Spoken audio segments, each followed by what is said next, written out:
Hi everyone, welcome to the Walt Wines Happy Hour. This is our opportunity every Tuesday to get together, talk about some wine, bring on some really cool guests, and also just literally take 30 minutes out of your day to say, you know what, everything's going to be okay. So thanks for joining us today, and we hope to have some fun. We've got some incredible wines to share with you. We've also got a really fun guest coming to us from the East Coast who's written and lived all over the place. So we're really excited to have him on.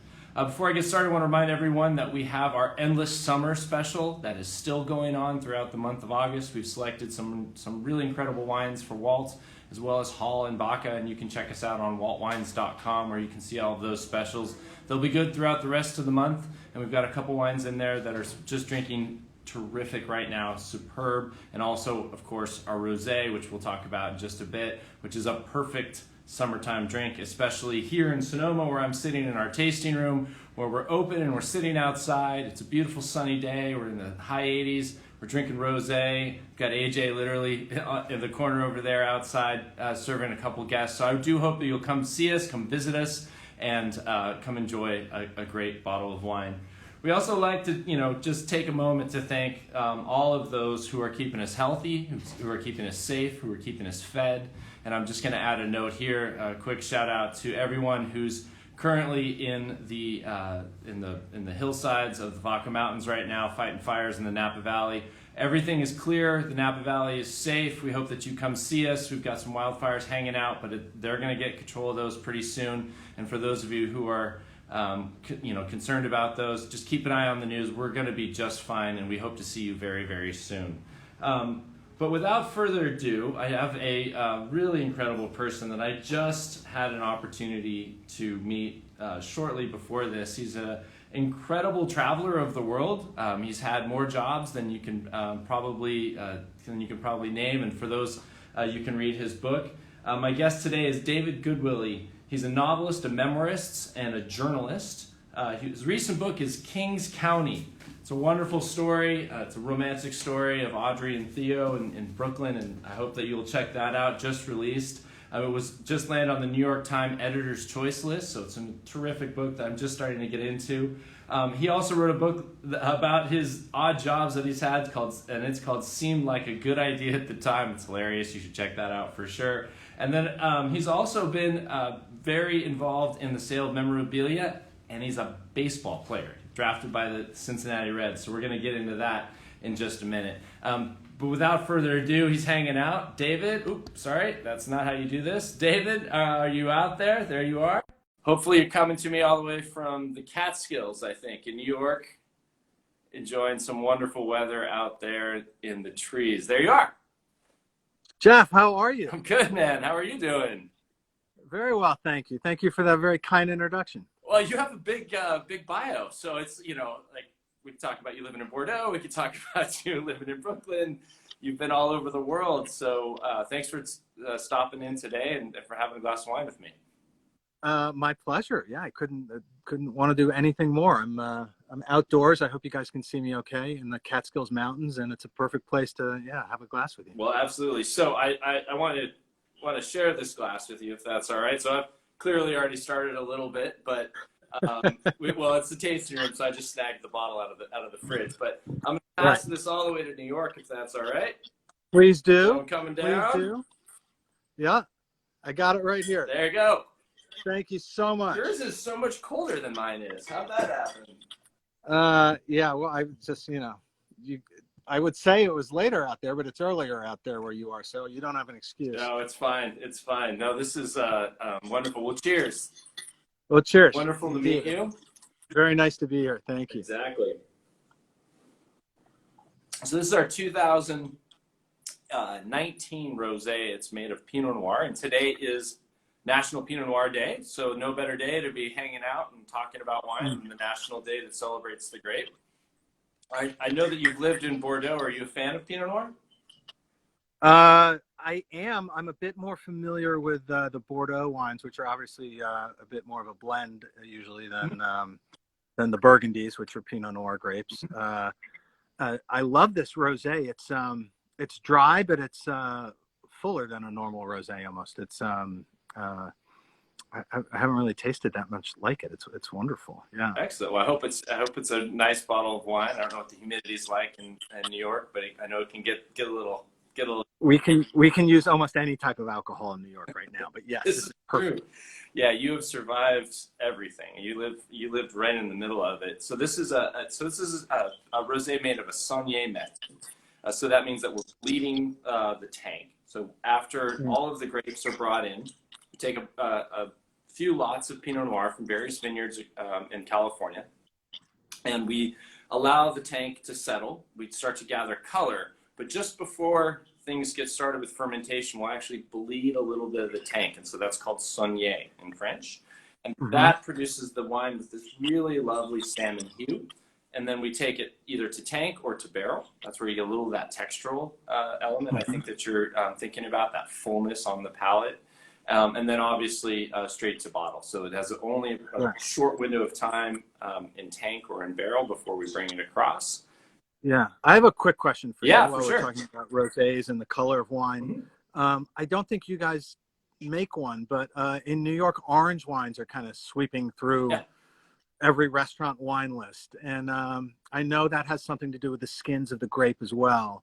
I was wondering what exactly an orange wine is. I mean, nobody ever tells you kind of the basics of it. They kind of move past the basics and expect you to know. Yeah, I'm not super familiar with how you make an orange wine. You can ferment just about anything as long as there's sugar involved. So that's how you get to beer. That's how you get to all stilled. You start with a base fermentation, distilled spirit, and you keep distilling it. And so you can make pineapple wine if you've ever been to Hawaii. You can make pineapple wine. And it's what you're doing is the rind is going to give it really the color. So that's similar to the skin of the grape. The grape is the skin of the grapes where all the source of all the color comes from. And then you add yeast to any sort of fructose, and you're going to have alcohol, carbon dioxide, and heat. That's how fermentation works. I'm not a huge, I'm not an aficionado in orange wine. One of the commenters was saying it's every orange wine I've seen is a natural wine, which obviously is also a trend, definitely in New York, but across the country as well. And I wonder if that has something to do with it being an orange wine. Anyway, I don't know. No idea. Curious about this. And natural wines. We, as Allison, our winemaker, always says, all wine is natural. That's right. That's right. We like to say that. Congratulations on your book. So again, for those who are checking out, this is author David Goodwillie. He is the author of Kings County. I know that's backwards, but it's here. So you can get it now today. You can get it on your store shelf. For our viewers who are just coming in and checking out, we always like to ask some quick fire questions of our guests. Sure. So if you would indulge me, we're looking for answers of less than 5 words. You can do that. Okay. And you feel free to drink a little beforehand if you want to make up some of the. I think I might need a sip or two for this. Yeah. All right. So okay. Easy first question. What did you have to drink last night? Oh gosh, last night I had a Super Tuscan Red, and we were in a large discussion about what exactly a Super Tuscan is, whether it was a marketing ploy or whether it's an actual real kind of thing. Yeah. Big wines from Tuscany. That's how I just define it. Right. Anything made of Sangiovese, you can chime me in. I'll drink them. So exactly. It's like big, full. That's a Napa Cabernet in Italy, right? Yes, exactly. So delicious. So what's one of your favorite things about New York? Everything that's missing from it right now, the art scene, the restaurants, everything that makes New York, New York, everything that makes us live there and makes people come there.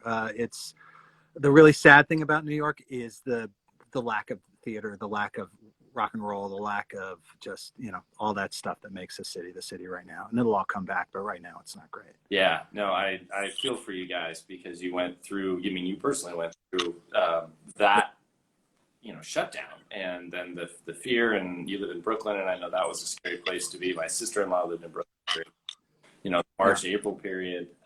So I can't wait because I was supposed to be in New York and I feel like I'm owed a trip. The energy when you land on the ground, you know, in Manhattan is like nothing in. I've lived there for 25 years, and every time I fly back in, I still feel that it's people either have that or don't, and I definitely have that city thing. Yeah, no, absolutely.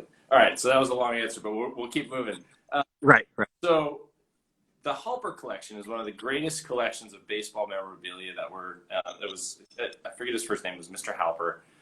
Barry Halper. Barry Halper. And you were the broker that actually brought that through Sotheby's, I think. Is that right? Yeah, I sold it at Sotheby's. Yes. Okay, excellent. So, in my world, I've held some amazing memorabilia. This is Chad Dreyer's personal collection of memorabilia. I'm actually holding Babe Ruth's bat. My question to you is, what's your favorite memorabilia from that auction? It is actually, I have two pieces. I can tell you. First is Babe Ruth's very last bat that he famously held. It's one of the most famous sports photographs of all time at home plate at Yankee Stadium. He died a few months later, and he was actually leaning on it.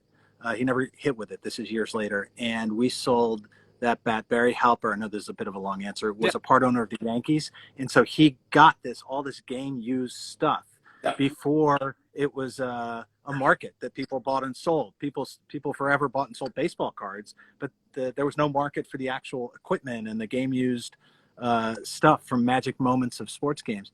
And so he just collected all this stuff, and all of a sudden it was worth millions and millions of dollars. And he, towards the end of his life, wanted to get rid of it, so we sold it at Sotheby's. The other great piece is very different, and that is Ty Cobb's Dentures that somehow Halper ended up with. And it came like right from Ty Cobb's dentist at the time. There were all these like letters of provenance, and you know they arrived on my desk, and you have to write it up in the catalog and all this stuff. So you're holding, and I had no idea what to do with it or what price to put on it. So I think I put like a $500 price, which is one of the lowest priced things in the auction. And of course, it sold for thousands and thousands of dollars to a dentist. Of course, it would only sell to a dentist who wants to punch out Ty Cobb, probably, right? And I remember just holding these dentures, being like, "What is my job?" It's the strangest thing. So I'm gonna, since we've got It's a Celebration, ask you. I'm just gonna take a side question from the Rapid. So how do you get into collecting, and how did that all kind of how did you find your way into that? I knew you were in baseball. You were drafted. Yeah, I grew up in Europe. I was born in Paris, and I grew up in London. My parents were American, and it was very strange when we finally moved back here, because I was American, but I'd never lived here. And so to become as American as quickly as possible, I took up baseball, got rid of my English accent, and I was probably 10, 11 years old. And I always just loved baseball. I started collecting cards. I got to know all the players. I kept playing, and I ended up playing in college and then a little bit afterwards. And but when I moved to New York after my baseball career, I wanted to write, but I didn't know how to write. I didn't know anyone in publishing. I was too young. I didn't have any life experience to write books or anything yet. So I took a job as a copywriter at a sports auction house and learned very quickly the price of things and the market for game use stuff. And I kind of loved baseball anyway, so it was easy for me. And I learned I kind of had like an Antiques Roadshow kind of life for a while, where I went to people's attics and like looked through stuff and figured out what was fake and what was real and what they could consign stuff for and what might sell and what might not. And eventually I ended up at Sotheby's and got to basically start their sports department. And was there for a couple of years, and it was fabulous. We sold this guy, Barry Halper's, the largest collection in the world. And after that, I was like, well, I always kind of have a bit of wanderlust and want to do something. I was going to say, where do you go with that? Which is why writing is perfect, because every book is its own kind of adventure in a way. But after a while, I didn't want to keep selling the same thing over and over again, so I left. But it was an absolutely wonderful job.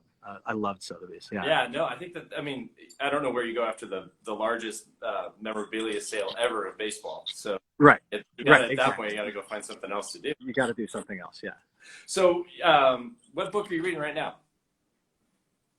Oh God, I am reading. So, the book that just came out is a novel. I was reading a lot of during quarantine and stuff, a lot of novels.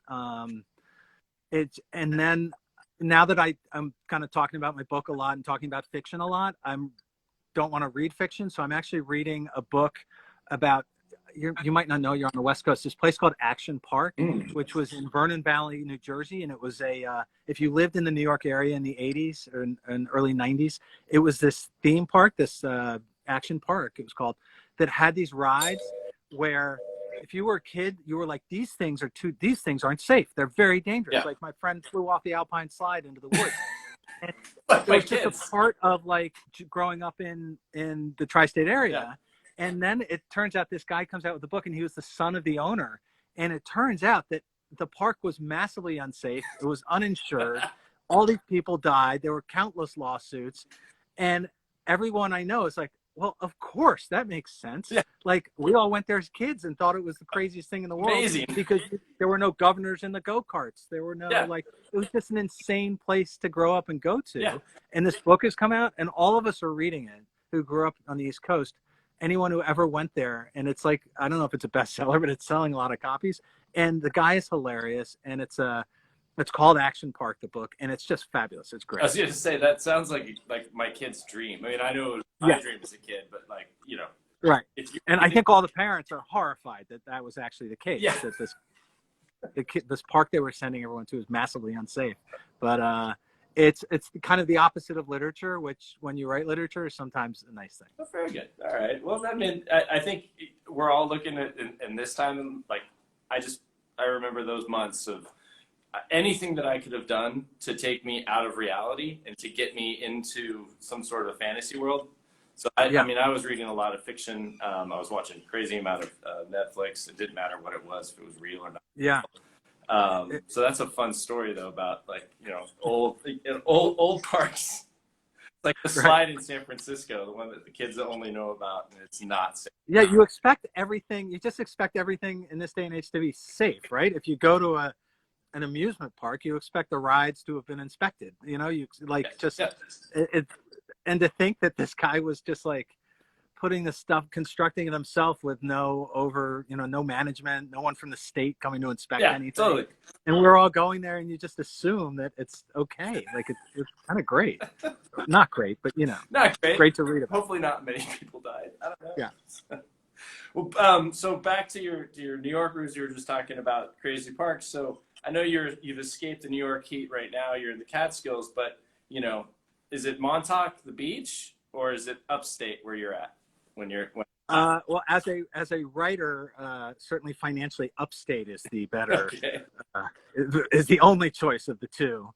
It's good to have friends out in the Hamptons, and yes, to have your own place upstate. I love both the beach and the mountains. I would pick the mountains, I guess, though. There's a certain tranquility up here. Most of the beaches in the New York area are a little bit hectic and crazy these days. So it's nice to be up here, and it's still very, very rural. I'm on top of a mountain right now, and it's just, I mean, it's heaven up here. It's great. Yeah, no, I was a little jealous when you were like, "Hey, I'm up at the Catskills." I would show our audience, but I got this thing rigged up, so if I move it, it's gonna get off. Yeah, no, it's totally fine. So my last question is just to before we get to our next wine, worst stadium in baseball, Riverfront Stadium or Three Rivers? Now I know you were drafted by the Reds, so. I was not drafted by the Reds, but I tried out for the Reds. Okay. And they did not draft me. I wish they had. The opening scene of my memoir is my tryout at Riverfront Stadium for the Reds in 1994, and everything went wrong. Everything you could possibly imagine went wrong. Riverfront is no longer there. Yeah. It's one of those old 1960s, 70s ballparks that was AstroTurf. Thank God. Terrible. Yeah. And I just remember everything that could go wrong went wrong. It was like 100 and something degrees. It was June. The AstroTurf actually starts to go through your sneakers if you don't have the right cleats, which of course I didn't have. Right. And I was up against all these guys who were all of a sudden fantastic. I went to a Division III college and was a good player for that. But when I got to these tryouts, I was kind of outmatched. And I was very fast, and I had a very good left-handed swing, but I did not have a good arm. And so one of the things they make you do at a tryout, a major league tryout, is they stick you in dead center field, like 410 feet from home plate. Right.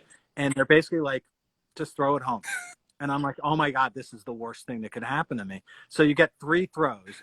And I basically threw my arm out the first 2. The ball did reach the plate, but it was almost a ground ball by the time it reached the plate. Right. The third throw, my arm was about to fall off. And meanwhile, everyone else is throwing these lasers to the plate. Right. Like one hop, boom, right to the catcher, perfect. And this last throw, I kind of tried too hard and I let go of it a bit early. And it was like a huge lob. And it went up and it landed somewhere about second base and then rolled to the pitcher's mound and just stopped on the mound.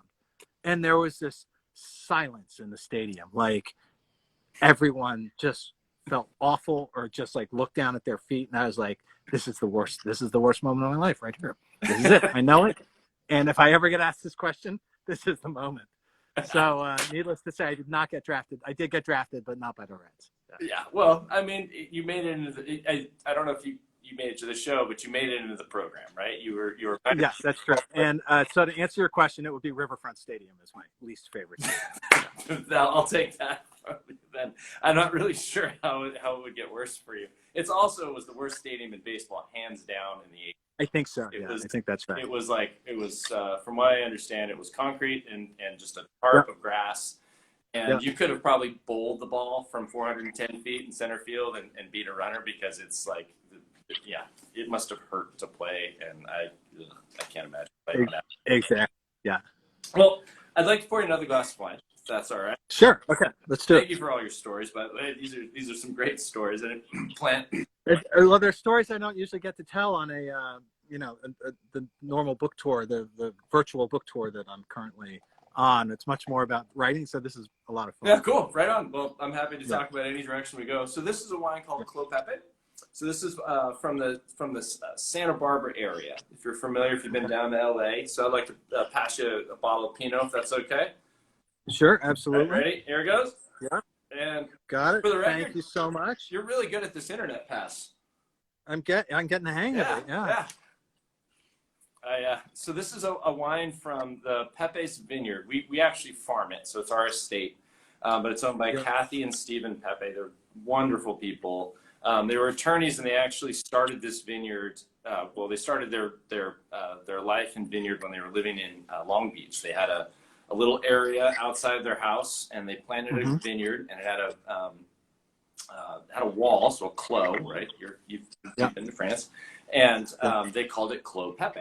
And then when they retired, they purchased a 50-acre property in the Santa Rita Hills, so in between the towns of Buellton and Lompoc, in an area that's really windy, has a lot of high diatomaceous earth in the topsoil, so it tends to throw a lot of salinity in the minerality of the wine, and planted a beautiful vineyard. They retired in 2015 from the wine industry, leased the vineyard to Catherine and Craig Hall, who are the owners of the winery, and we get to produce this wine now. It's a beautiful wine that has a lot of density and concentration, a bit of a tannic structure to it that comes from the ridgeline of the vineyard, which is a Pomard clone. And I'm super interested. You are probably by far one of our most wine astute guests. So I would love to hear what you have to say about this wine. I'd like to see what your other guests are. Oh, I could show you, man. They're all great, but we have a wide variety. I had a small taste of this right before. It's wonderful. It tastes lovely. It's a little heavier than a lot of the Pinots that I'm used to, I guess. A lot of the French Pinots, anyway. Especially.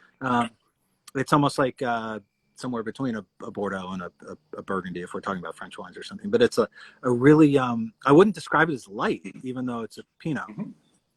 But it's just, I guess that's what you would call structure, right? It's delicious. It's absolutely delicious. Thank you. Yeah, so it is. This is a region where we might see, typical growing season in Pinot Noir, you might see bud break in mid to late March, and you'll probably be picking right around the first couple of weeks of September.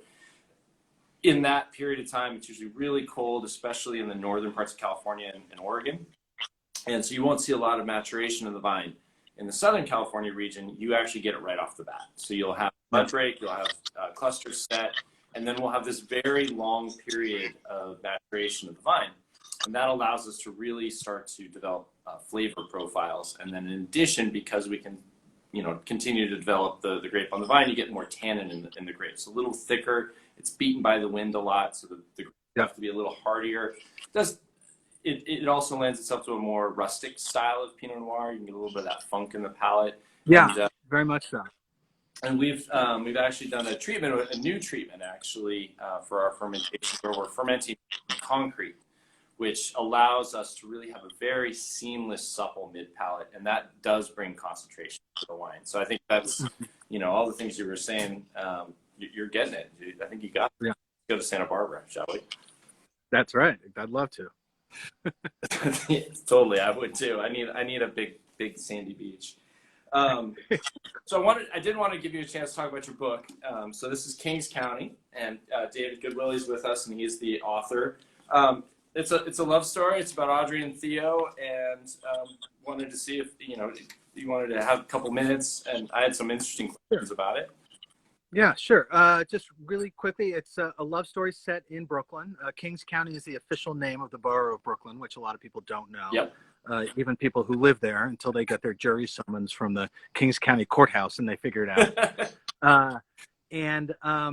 It takes place in 2011, but the characters arrive in New York in 2002, and it's about that decade in between. There are flashbacks to starting in 2002, and it brings you all the way up to the current day in the story.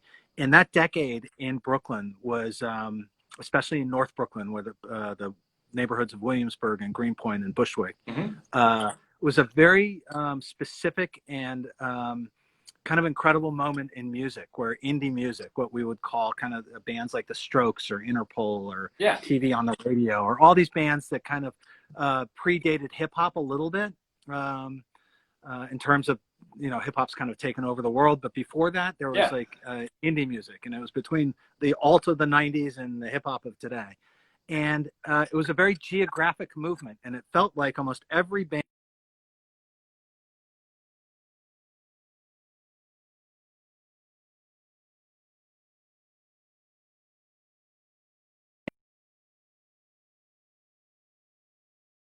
and I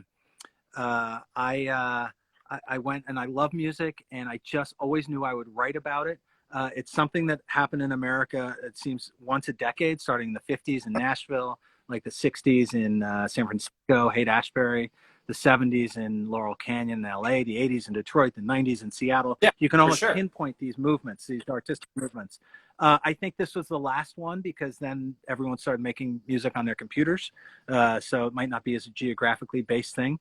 But I wanted to write about that scene, and I wanted to have these two characters who came from somewhere else and moved to New York. Audrey, who's the female protagonist, is from Cape Canaveral, Florida, and she grew up watching rockets, space shuttles go up, and dreamed of like a bigger life. She lives in a trailer park, and she wants to get out. She loves music. She needs to get to New York as quickly as possible. Yeah. And then Theo, who's a Milltown kid from Lawrence, Massachusetts, whose brother and father and grandfather all work at the same AT&T plant, and the plant closes, of course, as all these plants did in New England in the 80s and 90s.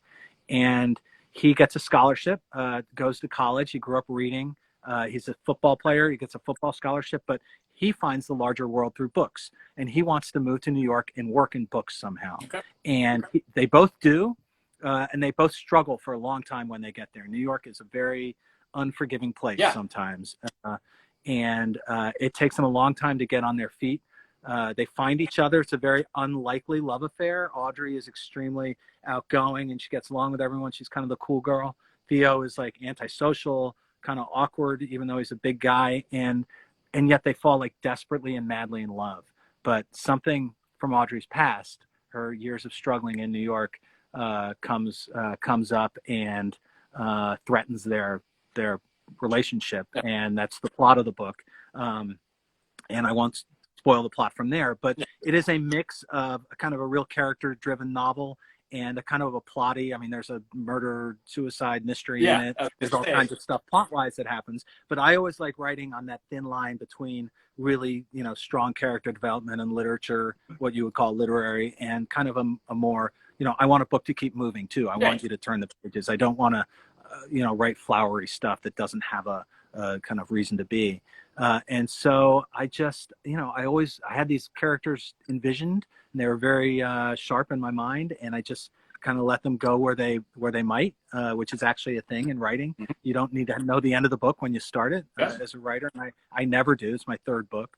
Even my memoir, I feel like I didn't know the end of it. It was your and so that's Kings County, and it's I just it means a lot. I spent a long time writing it. I spent 7 years writing it. I was going to ask you about that. So, I mean, I've obviously never written a book.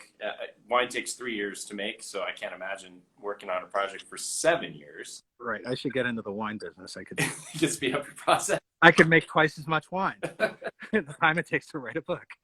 But I was going to ask you, so, how much does the story, you said you write about the story's developing as you're writing it. You don't pick the end, and so how much the story changes as you're writing a book. I was a science guy. This was not my bone, but I always wanted to learn how to tell a story.